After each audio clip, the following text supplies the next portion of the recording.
In our big story right now at 6, officials at the USA Medical Center are clearing the air. And the hospital says it is prepared to safely treat Ebola patients and prevent the transmission of the deadly disease amongst workers if it were to come here to the port city. Now, this comes after several USA nurses came to Local 15 News saying they did not feel prepared. Local 15's Modupe Idowu was at today's news conference and has our story. She's going to show you how we put on personal protective equipment. Using a buddy system, healthcare workers show us how they don protective gear when entering an isolation room for an Ebola or infectious patient.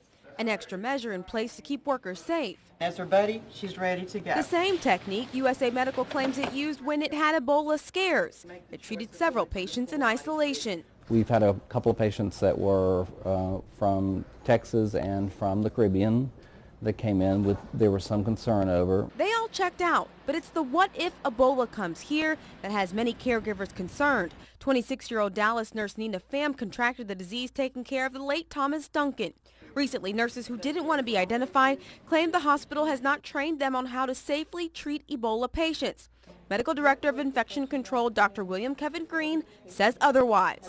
All nurses are trained in what we would call contact precautions, and that would include gowns, gloves, masks, and eye protection. But this training is for standard infectious disease, not Ebola specifically. We're told departments like the emergency room has had training on Ebola. The majority of our patients are admitted through the emergency department.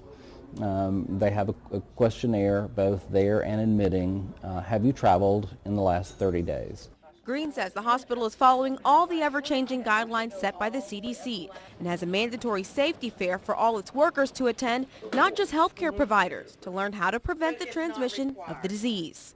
And Now, I'm told all patients that are admitted here at USA Medical Center are given some type of travel questionnaire to see where they've traveled. We're also told that there's a task force in place that receives constant training from the CDC on how to handle Ebola and treat it and also protect the healthcare workers themselves. For now, reporting live at USA Medical Center, I'm Modupe Idowu, Local 15 News. Well, the storms that rolled through last night